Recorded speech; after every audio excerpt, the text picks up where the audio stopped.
Salut à tous et à toutes, c'est Flippys, bienvenue sur l'archipel Shabondi. On se retrouve pour un nouvel épisode de Wanted qui cette fois va être consacré aux origines et aux inspirations qui ont permis de créer Barbe Noire.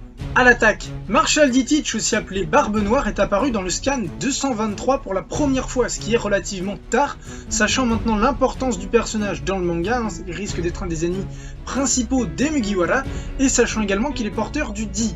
Mais on a entendu parler de lui un petit peu avant. À Drum, on apprend qu'un groupe de 5 pirates aurait ravagé l'île, et une fois arrivé à Alabasta, Ace nous dit qu'il traque un certain Barbe Noire qui aurait commis l'un des crimes les plus graves dans l'équipage auquel il appartient, celui du Yunko, Barbe Blanche. On le rencontre véritablement à Mocktown, durant l'arc avec Bellamy. D'ailleurs, à ce moment-là, on ne sait pas qu'il s'agit de Barbe Noire. Lui et Luffy vont directement entrer en opposition dès les premières secondes où ils vont se parler suite à un conflit avec l'un qui aime une tarte à la myrtille, l'autre qui la déteste et l'inverse avec une histoire de jus de pomme. Mais une fois que Zoro et Luffy sortent du bar après s'être fait tabasser par la bande à Bellamy, on retrouve encore une fois Barbe Noire qui les attend et qui les félicite presque de ne pas avoir réagi et qui leur dit que Bellamy et sa bande sont stupides et que de toute façon les gens ne cesseront jamais d'avoir des rêves, qui montre que malgré le fait que Luffy et Barbe Noire seront fortement opposés, ils sont quand même très liés. Maintenant reprenons son histoire depuis le début. Barbe Noire a longtemps fait partie de la seconde flotte de Barbe Blanche, et bien qu'il voulait rester discret, il faisait partie des plus forts avec Marco, Jaws, Satch ou encore Vista, les principaux capitaines de flotte de l'équipage du Yunko. D'après l'apparence qu'il avait à cette époque, Barbe Noire se battait avec une griffe, et selon moi c'est grâce à cette arme qu'il a réussi à faire sa célèbre cicatrice à Shanks, preuve de sa force alors qu'il n'avait encore pas de pouvoir. Cela nous laisse penser que la seconde flotte de Barbe Blanche a dû affronter l'équipage de Shanks à ses débuts, puisqu'il n'avait pas la cicatrice à l'exécution de Roger, mais l'avait lorsqu'il arrivait au village de Luffy. On apprend par la suite que Barbe Noire convoitait en fait le Yami Yami no Mi, fruit des ténèbres. Il a donc intégré l'équipage de Barbe Blanche là où il pensait avoir le plus de chances de le trouver. Et effectivement, Satch finit par mettre la main dessus. Teach décide donc d'embrasser son destin en s'emparant du fruit et pour cela il décide de tuer Satch et de s'échapper de l'équipage. Suite à ça, il peut enfin commencer son plan de domination du monde. Pour cela, il réunit d'abord 4 premiers membres d'équipage, Lafitte, Burgess, Vanogger et Doc Yu, et convoite ainsi le titre de Shishibukai laissé vacant par Crocodile suite à sa défaite contre Luffy à Alabasta.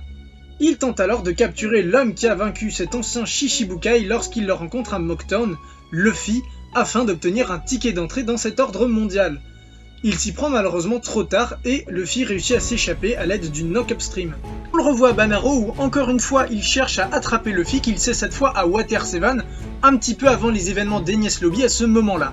Heureusement, selon le point de vue, Ace arrive à temps à Banaro pour l'arrêter. C'est là que Barbe Noire apprend que Ace est en fait le frère de Luffy.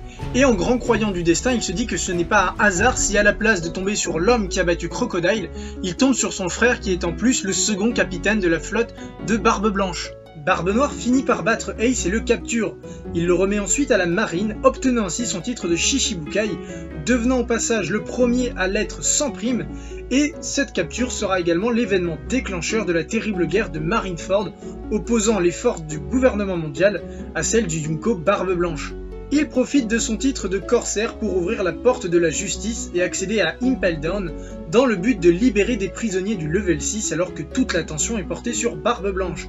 Il leur donne pour consigne « Battez-vous, je libère les survivants ».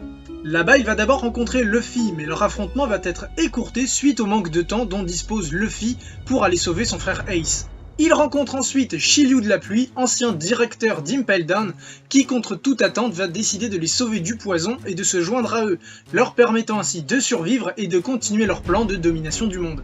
La première partie de son plan touche presque à sa fin. Il se rend alors à Marineford pour achever Barbe Blanche et lui voler son fruit du démon par un moyen encore inconnu.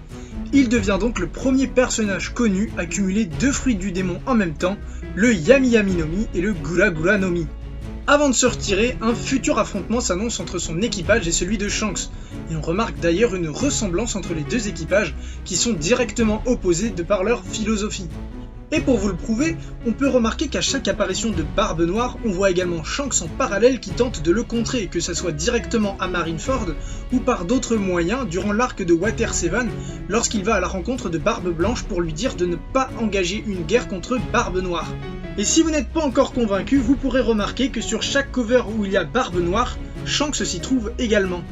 2 ans plus tard, on nous annonce que Barbe Noire est finalement devenu le nouveau Yunko, grâce à ses connaissances des anciens territoires de Barbe Blanche qu'il a vite reconquéris, et surtout suite à sa victoire contre Marco et les pirates de Barbe Blanche, un an après la guerre de Marineford qui sera appelée la guerre de la revanche.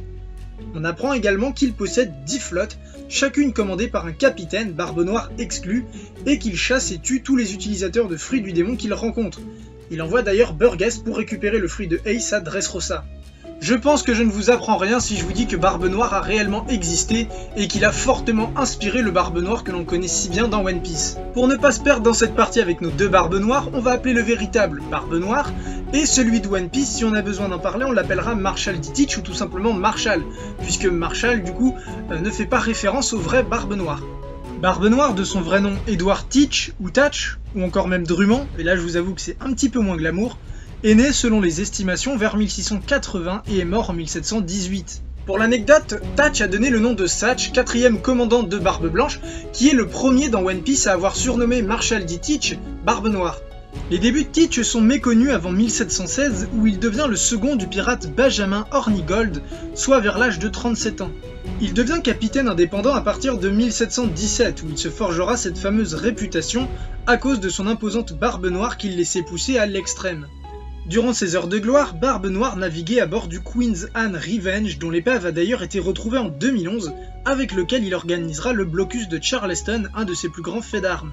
Il obtient ensuite le pardon royal et devient corsaire quelque temps pour à nouveau redevenir pirate. Il capturera également le fils de Wood Rogers et demandera une rançon, liberté contre médicaments. Tous ces faits d'armes me font fortement penser aux différents événements du manga liés à Barbe Noire. Finalement, il trouve la mort en 1718, lors d'une grande bataille contre le lieutenant Ménard qui n'est pas sans rappeler un personnage de l'univers de Oda.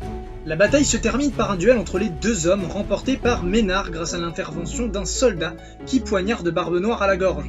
Ménard rapporte ensuite que Barbe Noire aurait été touché par balle 5 fois et coupé 20 fois, ce qui prouve la grande résistance physique du personnage et qui rappelle une fois de plus celle du personnage dans le manga. Des sources de l'époque nous rapportent que Barbe Noire était d'une audace peu commune, allant par exemple à marteler un sabre avec le sien jusqu'à le briser.